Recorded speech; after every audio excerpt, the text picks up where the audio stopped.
अब ये क्वेश्चन क्या है, a cantilever of constant depth carries a uniformly distributed load on a whole span. क्या है, एक कैंटिलीवर है। पहले हम एक कैंटिलीवर बीम बना लेते हैं, ठीक है। ये हमारा एक कैंटिलीवर बीम है, कोई यूनिफॉर्म स्ट्रेंथ का केस है, uniformly distributed A cantilever of constant depth. तो कांस्टेंट डेप्थ का मामला है, मतलब विड्थ क्या है, वेरी है, यूनिफॉर्म स्ट्रेंथ का ही केस है। Uniformly distributed load on the whole span, पूरे स्पैन पे यूनिफॉर्मली डिस्ट्रीब्यूटेड लोड अप्लाई है। To make the maximum stress at all section the same. अब देखिए, to make the maximum stress at all the section same, मतलब uniform strength, ठीक है। The breadth of the section at distance x from the free end should be proportional to width of the section from, क्या बोल रहा है, from the free end should be proportional to. ये जो distance x है, इस particular section पे जो आपका विड्थ होगा bx किसके प्रोपोर्शनल होगा। बहुत आसान सा क्वेश्चन है, आप लोग कर भी सकते हैं। पहले हम क्या करते हैं, सेक्शन मॉडुलस की वैल्यू लिखते हैं, और हमारा बीम कैसा है, रेक्टेंगुलर शेप का है, तो बी डी स्क्वायर बाई 6 होगा। यहाँ पे क्या है, डेप्थ कांस्टेंट है, तो डी क्या है आपका, कांस्टेंट है। जब डी कांस्टेंट रहेगा तो बी एक्स वेरी है, तो डी को एज इट इज रहने दो, ये क्या हो जाएगा, b x d square by 6 हो जाएगा। Again we know that m is equal to sigma into z, ठीक है, ये होता है। तो अब यहाँ पे x के टर्म में पूछा है, ठीक है, x के टर्म में पूछा है, तो हमारा यहाँ पे लोडिंग कंडीशन क्या हो जाएगी, यूडीएल लोड है W पर यूनिट लेंथ का, यहाँ पे mxx क्या हो जाएगा आपका, load into total load into perpendicular distance, तो wx हो गया total load into perpendicular distance from CG, तो perpendicular distance from CG is x by 2, तो mx will be wx square by 2। यहाँ पे रख देते हैं m की value wx square by 2 is equal to sigma, stress क्या रहेगा आपका, कांस्टेंट रहेगा पूरे सेक्शन में, तो सिग्मा को सिग्मा रहने दो, जेड क्या हो जाएगा, bx डी स्क्वायर बाई 6, तो 2 3 जा 6, इसको कैंसिल आउट कर दो, और bx पूछ रहा है कि आपका bx क्या होगा, तो bx क्या हो जाएगा, bx will be 3wx square divided by sigma D square. अब यहाँ पे देखिए bx किसका प्रोपोर्शनल में है, bx किसका प्रोपोर्शनल में है, this is proportional of x square. यहाँ पे देखिए bx किसके प्रोपोर्शनल में है, x स्क्वायर के, this is x square. Clear है, तो यहाँ पे सही ऑप्शन क्या हो जाएगा आपका, ऑप्शन सी। और जब आप देखे थे एक क्वेश्चन और हमने किया था, कांस्टेंट डेप्थ का ही था, बट वहां पे क्या था, वहां पे यूडीएल लोड नहीं मेंशन किया था, वहां पे यूडीएल लोड नहीं मेंशन किया था, तो उस केस में किसके प्रोपोर्शनल होता, एक्स के प्रोपोर्शनल होता।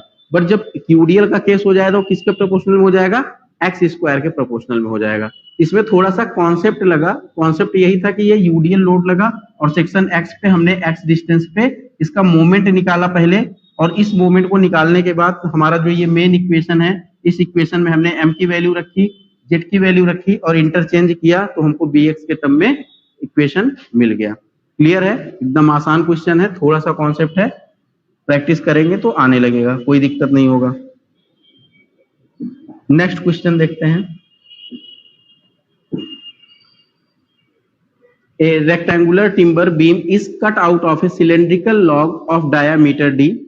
The depth of the strongest timber beam will be. अब देखिए इस क्वेश्चन में क्या पूछा है कि अगर सर्कुलर लॉग है टिम्बर का, उसमें से आपको कट करके स्ट्रॉन्गेस्ट रेक्टेंगुलर शेप का टिम्बर निकालना हो कट करके, और इसका डायमीटर दे रखा है d, और आपका जो रेक्टेंगुलर शेप है उसका ये हाइट हो गया h, और इसकी ये हाइट हो गई, सॉरी विड्थ हो गई b, ठीक है।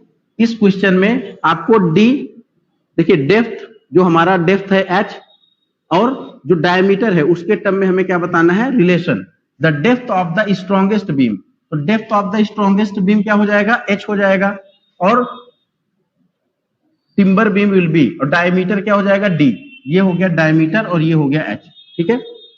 Rectangular timber beam is cut out of a cylindrical log of diameter d. The depth of the strongest timber will be. तो डेप्थ क्या होगा स्ट्रॉन्गेस्ट टिम्बर का, मतलब h पूछ रहा है, what will be the h। अब इसके रिलेटेड हमने आपको रिलेशन बताया था h बाई डी का, h बाई डी का रिलेशन बताया था, क्या बताया था 2/3, ये तो होता है h बाई डी का रिलेशन, क्या बताया था 2/3, और एक रिलेशन और बताया था h बाई बी का, मतलब ये h और ये विड्थ, इसका क्या बताया था, दिस इज √2, ये दोनों रिलेशन बताया था, ये वाला यूज होगा। तो h इक्वल टू क्या हो जाएगा, √2/3 इंटू डी। अब √2/3 इंटू डी कहां पे है, ये है, ये आपका क्या हो जाएगा, this is our right answer. ठीक है, क्लियर है, बस आपको ये दोनों रिलेशन याद रखने हैं, दोनों रिलेशन इंपॉर्टेंट हैं। अगेन नेक्स्ट क्वेश्चन,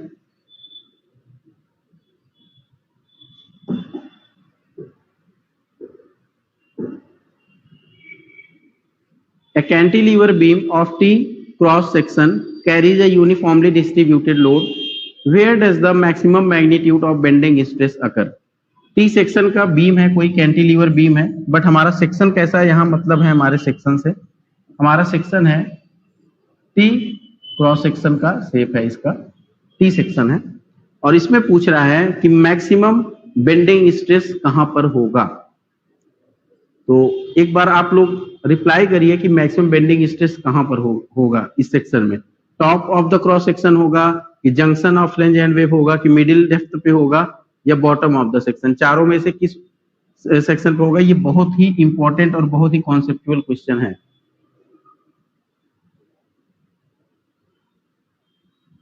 ये आपका जो टी सेक्शन होता है, टी क्या होता है, सिमेट्रिकल होता है क्या बोथ एक्सिस पे, बोलो भाई। नो सर, नहीं होता है, तो सिमेट्रिकल नहीं होता, सिर्फ वाई एक्सिस के अलोंग ये सिमेट्रिकल होता है। जब हम इसका न्यूट्रल एक्सिस फाइंड आउट करते हैं, इसका न्यूट्रल एक्सिस यहां कहीं मिलता है, एट दिस पॉइंट। अगर आप याद हो मैकेनिक्स में आप पढ़े होंगे कॉलेज टाइम में कि जब हम न्यूट्रल एक्सिस फाइंड आउट करते हैं, सीजी फाइंड आउट करते हैं, तो हमको यहाँ पे मिलता है। ठीक है, तो ये पॉइंट हमारा क्या होगा, न्यूट्रल एक्सिस हो गया या सीजी हो गया हमारे प्लेन फिगर का। अब इस पॉइंट पे अब हमारा बेंडिंग स्ट्रेस मैक्सिमम कहां पे होता है, मैंने बेंडिंग स्ट्रेस के लिए बोला है कि जहां पर वाई मैक्सिमम होगा वहीं पर बेंडिंग स्ट्रेस मैक्सिमम होगा। हमें याद नहीं करना, बस ये इतना याद रखना है कि जहां पर वाई मैक्सिमम होगा।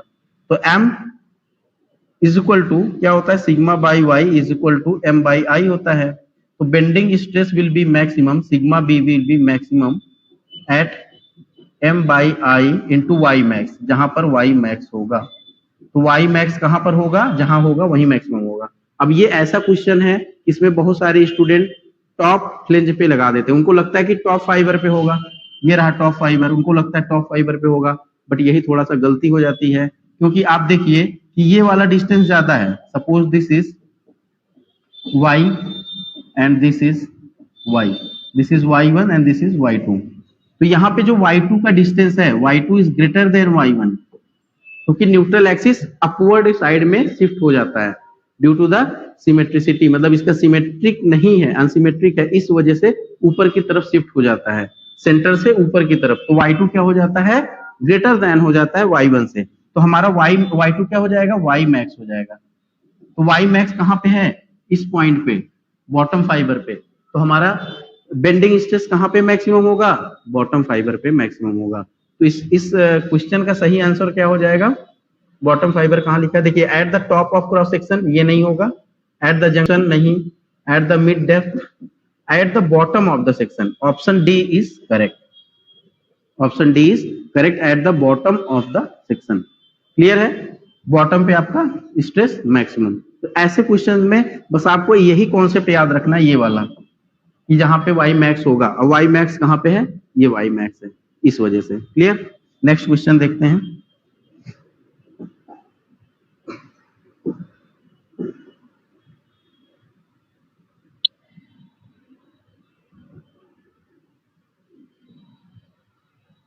ये question, the shear stress distribution in figure 1 represents a beam width cross section.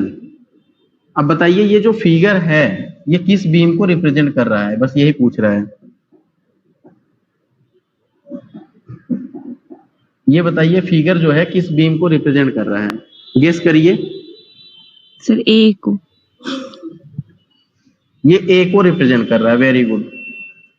क्योंकि इसका कैसा होता है, इसका मैंने बताया, इसका आपका जस्ट बी शेप में बनता है, ठीक है। और टी का भी बताया है, टी का कैसा होता है, यहाँ जाता है, फिर ये पूरा मैक्सिमम रहता है यहाँ पे, ठीक है। कुछ ऐसा शेप में जाता है आपका। अगेन ये क्या है, ये आपका आई सेक्शन है, तो ये सिमेट्रिक है, तो ये सिमेट्रिक रहेगा तो इसका कैसा जाएगा, पैराबोलिक जाएगा, ठीक है। तो ये रहा आपका पूरा। इसका सही ऑप्शन क्या है, option A. Option A is your right option. तो आसान सा क्वेश्चन था, बस ये आपको फिगर मैंने बताया था कि ऐसे क्वेश्चंस में फॉर्मूला नहीं, डायरेक्टली फिगर देता है, इसी वजह से इसको मैंने मेंशन किया हुआ है। Again next question, A symmetrical I section is subjected to shear force। एक I सेक्शन है आपका, सिमेट्रिकल I सेक्शन है, is subjected to shear force, is subjected to shear force। The shear force induced across the section is maximum at which location। तो shear force किस location पे maximum होगा। अब ये bending stress की बात नहीं कर रहा है, ये बात कर रहा है आपसे शियर स्ट्रेस की या शियर फोर्स की। अब हम बेंडिंग वाला क्वेश्चन सॉल्व कर चुके हैं, शियर स्ट्रेस का है। और शियर स्ट्रेस क्या होता है, आउटर फाइबर और बॉटम फाइबर पे जीरो होता है। तो ये सिमेट्रिक है, इसका कैसा डिस्ट्रीब्यूशन होगा, पैराबोलिक होगा, ठीक है। तो हमारा इस पॉइंट पे मैक्सिमम होगा, एक्सट्रीम फाइबर पे, यहाँ पे तो जीरो हो जाएगा। At the bottom of the flange in flanges, नहीं ये भी नहीं है। At the bottom of flanges in web portion, नहीं, ये सब यहाँ की बात कर रहा है इस पॉइंट पे, यहाँ पे मैक्सिमम नहीं। एट द न्यूट्रल एक्सिस, तो option D is your correct option. At the neutral axis, जहाँ पे सिमेट्रिकल सेक्शन हो अबाउट बोथ एक्सिस, वहां पे जनरली न्यूट्रल एक्सिस पर मैक्सिमम होता है शियर स्ट्रेस। और अगर बेंडिंग स्ट्रेस की बात करें तो बेंडिंग स्ट्रेस होता है जीरो, दोनों एक दूसरे के हैं अपोजिट, ठीक है। Again next question, the maximum shear stress across a circular section। the maximum shear stress, अब सर्कुलर सेक्शन के क्रॉस पूछ रहा है, बहुत सिंपल क्वेश्चन है, जवाब दीजिएगा इसका। ये आपका सर्कुलर सेक्शन है और मैक्सिमम शियर स्ट्रेस कहाँ पे होगा, इसका डिस्ट्रीब्यूशन भी हम बना दे रहे हैं। ये रहा न्यूट्रल एक्सिस और ये रहा पैराबोलिक। तो टाउ मैक्स इक्वल टू क्या हो जाएगा, मैक्सिमम शियर स्ट्रेस क्या होगा, रिप्लाई करिए जल्दी से।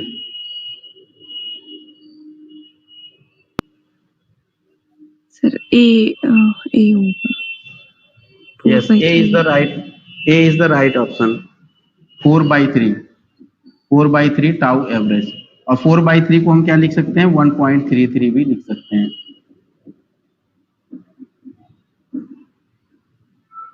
क्लियर। और यही 4/3 एवरेज शियर स्ट्रेस किसमें होता है, जब ट्रायंगुलर केस में न्यूट्रल एक्सिस पे फाइंड आउट किया जाता है।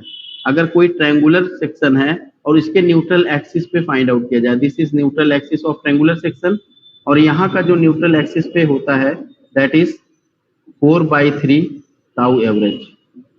ये वैल्यू अगर आप याद रखेंगे तो दोनों जगह काम आ जाएगी। और इसका जो मैक्सिमम वैल्यू होता है टाउ मैक्स का, वो होता है आपका 3/2 होता है, that is 1.5 tau average. Again next question,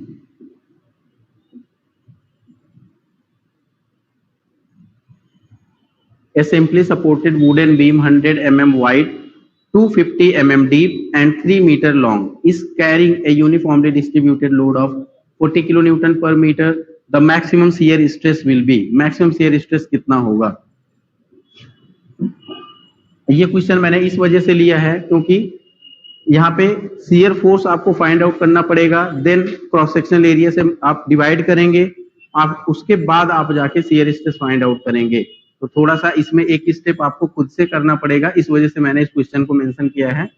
simply ये आईएएस का क्वेश्चन है, सिंपल क्वेश्चन था तो मैंने ले लिया। ए simply supported wooden beam 100 mm wide, मतलब क्या है कि एक वुडन बीम है, उसकी विड्थ कितना दे रखा है 100 mm की। Suppose this is the width 100 mm wide and 250 mm deep. अच्छा, इसका विड्थ यहाँ पे है, दिस इज द विड्थ, ये हो जाएगा आपका 250, इसको कर लो आप 250 mm। और इसका जो विड्थ है, एक मिनट इसको पहले मैं बना लेता हूं, ये बीम बन गई, इसको थोड़ा सा 3D शेप में बनाएंगे तब समझ आएगा अच्छे से। ये बीम बन गई, ये रहा इसका विड्थ और ये रही इसकी हाइट, ठीक है। तो इसका विड्थ कितना दे रहा है 100 mm, दिस इज 100 mm और 250 mm है इसका डेप्थ, 250 mm इसकी डेप्थ। 3 मीटर लॉन्ग, इसका लेंथ कितना है 3 मीटर लॉन्ग है।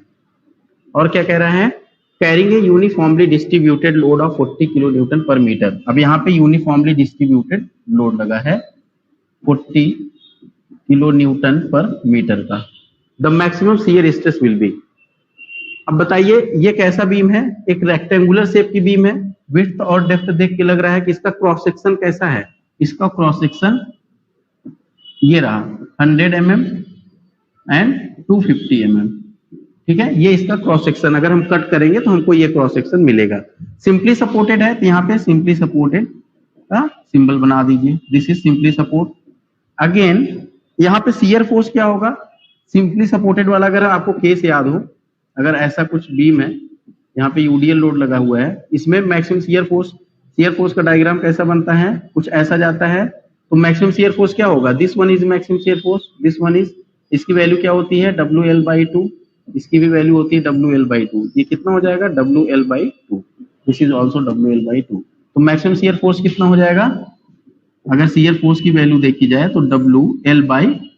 तो W कितना है, W की वैल्यू है 40 एंड लेंथ की वैल्यू कितनी है 3 मीटर। तो यहाँ पे रखिए 3 मीटर डिवाइडेड बाय 2। तो 40 क्या है किलो न्यूटन में दिया है और 3 किस में दिया है मीटर में दिया है। ये मीटर में है, किलो न्यूटन में, तो यहाँ पे 10⁻³ से मल्टीप्लाई करेंगे तो ये आ जाएगा आपका न्यूटन में। अच्छा मेगा पास्कल में दिया है तो इसका मतलब हमको न्यूटन पर mm स्क्वायर में ऑप्शन देना है। तो शियर फोर्स आ जाएगा यहाँ से आपका 220 हो गया और 23 जा 60 इंटू 10⁻³ न्यूटन, ठीक है। ये आ गया आपका शियर फोर्स का value. Again the maximum shear stress. तो मैक्सिमम शियर स्ट्रेस क्या होता है, टाउ मैक्स क्या होता है रेक्टेंगुलर केस में 3/2 टाउ एवरेज, यही होता है, ठीक है। तो हमें पहले क्या फाइंड आउट करना पड़ेगा, हमें पहले फाइंड आउट करना पड़ेगा कि इसका टाउ एवरेज कितना है। टाउ एवरेज मतलब एवरेज शियर स्ट्रेस कितना होगा। तो average shear stress equal to क्या होता है, shear force divided by cross sectional area, cross sectional area यही होता है आपका। शियर फोर्स कितना आ रहा है 60 into 10⁻³ Newton. Again cross sectional area कितना हो जाएगा 250 multiply by 100, cross sectional area हो जाएगा 250 into multiply by 100 mm square, ये भी mm ये भी mm, तो mm स्क्वायर, ठीक है। यहाँ पे आ जाएगा आपका 250 मल्टीप्लाई बाई 100, ठीक है। अब यहाँ से 3 0 है, इसको हमने कैंसिल आउट कर दिया तो 25 और 60 बचा। तो यहाँ पे अब डायरेक्ट यहाँ पे वैल्यू रखते हैं, tau max equal to 3/2 multiply by 60/25, 60/25। अब ये कट जाएगा, इसको कर दो यहाँ पे 30, ये हो जाएगा 90/25। कितना आंसर आ जाएगा, ये थोड़ा करके देखिए तो 25 3 से कितना होगा 25 3 से 75, ठीक है। तो 3 टाइम्स ले जाएंगे, इसको 3 टाइम्स ले जाएंगे 75 और 75 में 15 ऐड करेंगे, 75 प्लस 80, हाँ 15 ऐड करेंगे तो 25 6 जा कितना होता है 150, ये आ जाएगा 3.6 mega pascal. Option D is correct, ठीक है। तो थोड़ा सा कॉन्सेप्चुअल है, मतलब कि ये बीम बना है, लोड दिया है, तो हमने यहाँ पे शियर फोर्स निकाला। शियर फोर्स कैसा होता है मैक्सिमम, वो आपको मैंने शियर फोर्स बेंडिंग मोमेंट जब पढ़ा रहा था तो वहां पे सारी चीजें बता रखी हैं, आसानी से आप शियर फोर्स फाइंड आउट कर सकते हो, सिमेट्रिकल केस था। Again shear force find out किया, फिर उसके बाद हमने देखा कि tau average equal to shear force upon cross sectional area. तो शियर फोर्स तो हो गया 16 into 10⁻³ newton, cross sectional area कितना हो जाएगा 100 into 250, that is 250 into 100 mm square. अब इसको हमने डिवाइड कर दिया, टाउ एवरेज की वैल्यू मिल गई और ये होता है टाउ मैक्स का फॉर्मूला। तो 3/2 इंटू टाउ एवरेज की वैल्यू रखा, 3.6 मेगा पास्कल आ गया। कोई दिक्कत? क्लियर है? Yes sir. Question number next देखते हैं।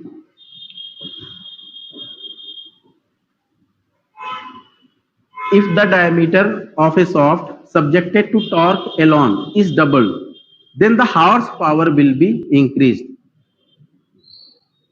इसमें कि बहुत अच्छा क्वेश्चन है। जैसे मान लो आप कार चलाते होगे, कार होगी आपके यहाँ, तो कार में शाफ्ट होता है, वो शाफ्ट क्या करता है, पीछे के जो व्हील्स होते हैं उसके बीच में वो शाफ्ट से कनेक्टेड होता है। या ट्रक में देख लो, किसी भी व्हीकल में देखो, वो शाफ्ट घूमता है, ठीक है, फिर वो दोनों व्हील्स घूमते हैं, ठीक है। जैसे ये यहाँ पे सॉफ्ट लगा है, सपोज यहाँ पे आपका ये सॉफ्ट हो गया, ठीक है, एक सर्कुलर शेप का सॉफ्ट रहता है और यहाँ पे कुछ अरेंजमेंट रहता है, यहाँ पे कुछ अरेंजमेंट रहता है और यही आपकी कार की या फिर ट्रक की पहिया लगी हुई होती है। ये जो सॉफ्ट होता है यही घूमता है, देन पहिया आपका चलता है, ठीक है। अगर ये सॉफ्ट का डायमीटर हम डबल कर दें, सपोज अगर इसका डायमीटर कुछ आपका सपोज करो कि 60 mm करके है, कुछ 60 mm का है या 100 mm का है, ठीक है, 100 mm का है सपोज इसका डायमीटर, उसको डबल कर दें, 200 mm कर दें, तो पावर पे क्या इफेक्ट होगा, मतलब जो पावर वो जनरेट कर रहा है वो पावर कितनी टाइम्स बढ़ जाएगी। शाफ्ट का डायमीटर बढ़ाने से पावर कितने टाइम्स बढ़ जाएगा, ये क्वेश्चन है। इंटरेस्टिंग क्वेश्चन है और इसको सॉल्व करते हैं। तो पावर इक्वल टू होता क्या है, पावर इक्वल टू होता है आपका T इंटू ओमेगा, ये मैंने बताया था, टॉर्क इंटू एंगुलर रोटेशन। ये क्या हो जाएगा आपका, टॉर्क ओमेगा क्या होता है 2πn डिवाइडेड बाई 60 हम लिखते हैं फॉर, ताकि हमारा आंसर वाट में आ सके, ठीक है। ये 60 हो गया। अब ये पावर किस पे डिपेंड कर रहा है, ये πn 60 हटा दो, ओमेगा से कोई मतलब नहीं है, इसका मतलब किससे है, टॉर्क से, क्योंकि ये क्या है, n क्या है, राउंड पर मिनट, पाई क्या है, पाई एक वैल्यू है 2π/60, ये सब कांस्टेंट है, n राउंड पर मिनट है, मतलब इससे हमें कुछ मिलने वाला नहीं है, मिलने वाला किससे है, टॉर्क से। अब यहाँ पे क्या करिए, आप अप्लाई करिए equation T/J is equal to g(θ/L) is equal to τ/r। मतलब कि अब देखिए, बहुत कॉन्सेप्चुअल क्वेश्चन है, बहुत आसान क्वेश्चन है, जेके एसएसबी में पावर से रिलेटेड न्यूमेरिकल भी आया है, तो आपको ये क्वेश्चन अच्छे से समझना पड़ेगा। टी किसके प्रोपोर्शनल में है, टी इज इक्वल टू क्या हम जे लिख सकते हैं, जे g(θ/L) हम लिख सकते हैं, अगर हम इन दोनों की बात करें तो बिल्कुल लिख सकते हैं। तो हम क्या ये कह सकते हैं कि T is directly proportional to J, J is what, polar moment of inertia है जे, तो टी डायरेक्टली प्रोपोर्शनल है मोमेंट ऑफ इनर्शिया के, पोलर मोमेंट ऑफ इनर्शिया के। तो अगर टी प्रोपोर्शनल है, मतलब अगर हम पोलर मोमेंट ऑफ इनर्शिया बढ़ेगा तो टी पे भी इफेक्ट आएगा। तो पोलर सर्कुलर सॉफ्ट है, तो सर्कुलर सॉफ्ट है, सॉलिड सर्कुलर सॉफ्ट है, इसके लिए पोलर मोमेंट ऑफ इनर्शिया की वैल्यू क्या होती है, पोलर मोमेंट ऑफ इनर्शिया की वैल्यू मैं टॉर्जन में बताया था, कितना हो जाएगा आपका π/32 d⁴, यही होता है। तो जब j की वैल्यू π/32 d⁴ है, मतलब j किस पे डिपेंड कर रहा है, इस d⁴ पे डिपेंड कर रहा है। तो जब j d⁴ पे डिपेंड कर रहा है तो t भी d⁴ पे डिपेंड करेगा, है या नहीं भाई, t j पे डिपेंड है, j d⁴ पे डिपेंड है, तो अल्टीमेटली हम कह सकते हैं कि t is directly dependent to d⁴। यहां पे वही चीज रखना है, तो पावर इज इक्वल टू क्या हो जाएगा, t, बाकी सारा क्या है, कांस्टेंट है, उसको छोड़ो। अगेन हम यहाँ पे लिख सकते हैं power is directly proportional to π/32, क्या है, π/32 भी एक कांस्टेंट है, उसको भी छोड़ो, इट इज डिपेंडेंट d⁴। अच्छा, यहाँ पे पूछ रहा है कि कितने टाइम्स आपका इंक्रीज होगा, ये तो हमको समझ में आ गया कि ये हमारा किस पे डिपेंड कर रहा है, डायमीटर ऑफ सॉफ्ट पे, और डायमीटर ऑफ सॉफ्ट ही क्या हो रहा है, डबल किया जा रहा है। तो इसको करने के लिए, इस क्वेश्चन को सॉल्व करने के लिए, अब देखिए एक बार क्या हुआ कि जब आपका P1 था, मतलब डबल नहीं था, जब हमारा सॉफ्ट का जो डायमीटर था वो D1 था, ठीक है, इसमें डबल नहीं था, D1 में डबल नहीं था, तो यहाँ पे वैल्यू क्या हो जाएगी आपकी d⁴, ठीक है। अगेन अब क्या हुआ, डाया ऑफ सॉफ्ट को बढ़ा दिया गया, 2 टाइम्स, मतलब D2 will be 2 times D1, मतलब जो सेकेंड शाफ्ट का डाया है वो D1 का डबल है। ठीक है, अब क्या हो जाएगा हमारा, P2 will be D2 to the power 4 हो जाएगा। तो D2 की जगह पे हम क्या लिख सकते हैं, D2 की जगह पे हम लिख सकते हैं 2D1 टू द पावर 4, है ना। अब बताइए कि ये कितना टाइम्स हो जाएगा, 2 टू जा 4, 2 3 जा 6 और 2 4 जा 8। देखो 2, अच्छा 2 का पावर 4 होगा, 2 2 4 8 6, ये आ जाएगा आपका 16 D1 टू दी पावर 4 हो जाएगा कि नहीं हो जाएगा। तो जब इसका आप रेशियो निकालोगे, जब हम रेशियो निकालेंगे तो इसका पावर कितने टाइम्स बढ़ जाएगा, 16 टाइम्स। समझ आया कैसे क्वेश्चन सॉल्व करना है, या फिर से बताएं। यस सर, फिर से बताएं। आ गया समझ।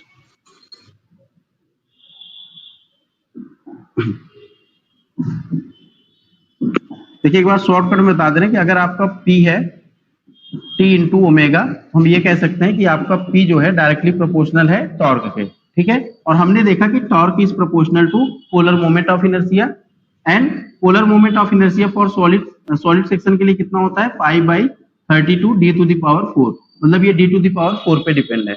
तो हम ये कह सकते हैं कि P इज इक्वल टू, यहाँ पे डायरेक्टली सब कुछ कांस्टेंट करके d टू द पावर 4 हमने लिख दिया। एक तो P1 हो गया जब डायमीटर डबल नहीं था, अगेन हमने P2 लिखा कांस्टेंट, तो जो P2 है उसमें जो हमारा डायमीटर दूसरा वाला डायमीटर है डबल वाला, वो क्या था, D1 का डबल है। यहाँ पे हम क्या लिख सकते हैं, 2D1 का होल टू द पावर 4। अब इस दोनों को क्या करो, P1 टू P2 हमें चाहिए। ठीक है, कितना टाइम्स P हो रहा है, तो P1 टू P2 चाहिए, इसको कट कर लेते हैं, P1 टू P2 देखते हैं कितना आता है, D1 to the power 4 divided by, ये हो गया आपका 16 D1 टू द पावर 4, ये कैंसिल हो गया। ठीक है, तो यहां से क्या आ जाएगा, P1 divided by P2 is equal to 1/16, तो P2 इज इक्वल टू क्या हो गया, 16 P1 आ गया, तो 16 टाइम्स इंक्रीज, 16 टाइम्स P, कहां पे है ऑप्शन, ऑप्शन ए करेक्ट। ठीक है, ये रहा क्वेश्चन। इसमें बस आप टॉर्जनल इक्वेशन अगर याद कर लेंगे, उसी इक्वेशन से ही रिलेट करके सारी चीजें रहती हैं। Strain energy in torsion of a shaft per unit volume is given by, बहुत ही अच्छा क्वेश्चन है। Strain energy in torsion of a shaft पूछ रहा है, per unit volume, E modulus of elasticity, q shear stress दे रखा है, क्यू इज इक्वल टू क्या है, shear stress, tau is equal to होता है बट यहाँ क्यू यूज कर रहा है, E modulus of elasticity and G is the modulus of rigidity. तो आप बताइए, हमने बताया था स्ट्रेन एनर्जी का फॉर्मूला बताया था टॉर्जन के केस में, कि स्ट्रेन एनर्जी टॉर्जन केस में क्या होगा, ये होता है tau max square divided by 4g पर यूनिट वॉल्यूम, यही बताया था। बट यहाँ टाउ की जगह पे कौन सा वर्ड यूज कर रहा है, क्यू यूज कर रहा है, तो ये क्या हो जाएगा आपका Q square divided by 4g, तो क्यू स्क्वायर बाई 4g है, क्यू स्क्वायर बाई 4g ये है, option C is your correct answer. Strain energy का क्वेश्चन बहुत इंपॉर्टेंट होता है, जनरली चांसेस रहते हैं पूछने के।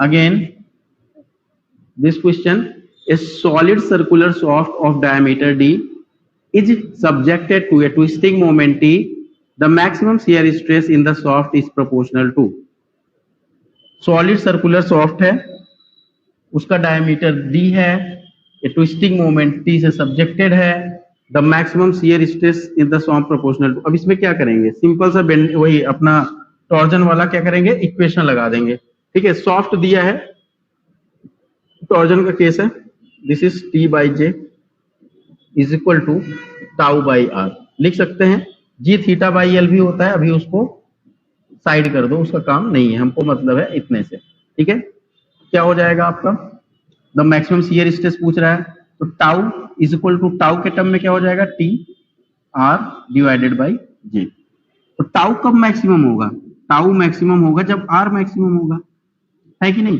ये हमारा सर्कुलर सॉफ्ट है, ठीक है, ये सेंटर है, ये आपका रेडियस है, ये रेडियस है। और आर मैक्सिमम कब होगा? जब इस फाइबर पे हम आएंगे, आर मैक्सिमम इस पर्टिकुलर टॉप फाइबर पे रहेगा, तो इस आर मैक्सिमम की वैल्यू क्या होगी? आर मैक्सिमम की वैल्यू हो जाएगी d/2। अगर इस सॉफ्ट का डायमीटर d है, क्या हो जाएगा? d/2 हो जाएगा, ठीक है, आर मैक्स की वैल्यू। तो टाउ मैक्स विल बी क्या हो जाएगा? Tau max will B T/J into d/2। और J की वैल्यू क्या हो जाती है सॉलिड के लिए? π/32 d⁴ यही होता है। तो अब यहाँ पे रख दीजिए, तो टाउ मैक्स इक्वल टू क्या हो जाएगा? यहाँ पे लिख दे रहे हैं, tau max will be equal to T multiply by D divided by, अब हम रख रहे हैं J की वैल्यू π/32 d⁴, और यहाँ पे मल्टीप्लाई बाई 2, इसका d/2 वाला जो हमने आर मैक्स की वैल्यू रखी थी, ठीक है। तो अब 2 से ये कैंसिल हो जाएगा और एक d से एक d कैंसिल हो जाएगा, तो हमारा टाउ मैक्स क्या फॉर्म हो जाएगा? Tau max is equal to, और ये 2 से ये कैंसिल हो जाएगा, that is 16t divided by πd³, यही होगा। तो टाउ मैक्स किसके प्रोपोर्शनल में है? 1/d³ के। यहाँ पे हम ये कह सकते हैं tau max is proportional to 1/d³। यहाँ पे सही ऑप्शन क्या हो जाएगा? Option number D. Option number D is correct. Again next question, which of the following terms represent the torque corresponding to a twist of 1 radian in a shaft over its unit length? This is most important question. JEE point of view से this is most important question, बहुत ही important है। यहाँ पे क्या पूछ रहा है आपसे? Which of the following terms represent the torque corresponding to a twist of 1 radian a shaft over its unit length? 1 radian, twist और unit length, बहुत ही important. Actually this is the definition of torsional rigidity. कैसे? पहले आप यहाँ पे torsion equation लिख लो, ये हमने लिख लिया टॉर्जन इक्वेशन। अभी क्या कह रहा है? सॉरी, टाउ/r है, टाउ/r g⁵/L। अब देखिए हमको मतलब किससे है? इतने से मतलब है, इसको अभी आप नेग्लेक्ट कर दो। Okay, what will be the terms represent the torque? तो टॉर्क के टर्म में हमें बताना है, तो टॉर्क इक्वल टू क्या हो जाएगा आपका? g⁵, जे यहाँ पे भेज दें, जे को वहां पे ट्रांसफर कर दें, J/L, इसको लिख सकते हैं। टॉर्क टी क्या है? टॉर्क है। अब यहाँ पे क्या कह रहा है? ट्विस्ट ऑफ 1 रेडियन, तो twist of 1 radian over a unit length. तो ट्विस्ट ऑफ 1 रेडियन मतलब theta is equal to 1 radian, theta is equal to 1 radian, and unit length means L is equal to 1 for unit length. तो अब देखिए theta equal to 1 रखिए, L equal to 1 रखिए, तो T equal to क्या हो गया? G इंटू J, और T equal to GJ। G और J को क्या कहते हैं बताइए? क्लास में बताया था मैंने, torsional rigidity. Okay, this is torsional rigidity B। तो it is the definition of torsional rigidity. Torsional rigidity को डिफाइन ही किया जाता है कि twist of 1 radian in A soft over its unit length. अगर आपसे ये भी डेफिनेशन पूछ सकता है, जैसे ये जो क्वेश्चन में रखा है इसको ऑप्शन में रख सकता है, और टॉर्जनल रिजिडिटी को क्वेश्चन में रख देगा, इसको जो है ऑप्शन में रखेगा, ठीक है। ये क्वेश्चन दोनों तरीके से फॉर्म हो सकता है, इस वजह से दोनों चीजों को हमें देख समझना पड़ेगा, दोनों याद रहने चाहिए। अगेन नेक्स्ट क्वेश्चन, ये बहुत ही अच्छा क्वेश्चन है। The ratio of torsional moments of resistance of a solid circular shaft of diameter d to that of a hollow shaft with external diameter d and internal diameter d। किसका किसका ratio पूछ रहा है? Both the shafts are of same material. अच्छा, the ratio of torsional moment of resistance to solid circular shaft, solid circular shaft और hollow circular soft में पूछ रहा है रेशियो, ठीक है, और टॉर्जनल मोमेंट का। ये क्वेश्चन बहुत इंपॉर्टेंट है, बहुत आसानी से आ जाएगा, बस वही इक्वेशन लिख लो, g⁵/L टाउ/r, ठीक है। तो यहां से हम ये कह सकते हैं कि T is proportional to J, we can say that T is proportional to J, okay. और हमें टॉर्जनल मोमेंट ही बताना है, तो पहले सॉलिड के केस में हम लिखेंगे T solid, is equal to J equal to क्या होता है सॉलिड का, π/32 d टू दी पावर 4 होता है, सबको पता है। फिर हॉलो का लिखेंगे, हॉलो के केस में क्या होता है, π/32 d to the power 4 minus d to the power 4। Capital D क्या है, एक्सटर्नल डायमीटर, स्मॉल डी क्या है, इंटरनल डायमीटर। क्लियर है। अब सॉलिड टू हॉलो हमें क्या करना है, सॉलिड टू हॉलो रेशियो बताना है, मतलब इसको क्या करना है, डिवाइड कर देना है। तो जब इसको डिवाइड कर दोगे तो आपको क्या आंसर मिल जाएगा, सॉलिड टू हॉलो, ये कैंसल आउट हो जाएगा, तो बचेगा क्या, T solid divided by T hollow is equal to D to the power 4 upon D to the power 4 minus small d to the power 4, this relation. और ये option कहां पर है, ऑप्शन ए में है। एक्चुअली इस क्वेश्चन में focus बस यही करना है कि सॉलिड टू हॉलो पूछ रहा है या हॉलो टू सॉलिड पूछ रहा है। कभी कभी हॉलो टू सॉलिड पूछता है, तो जब हॉलो टू सॉलिड पूछेगा तो उस केस में क्या हो जाएगा, इंटरचेंज हो जाएगा, D to the power 4 minus D to the power 4 ऊपर चला जाएगा। तो आप देखिए कि क्या इक्वेशन से ही सारे क्वेश्चन सॉल्व होते चले जा रहे हैं। This is most important equation. Again A solid circular shaft has a diameter D.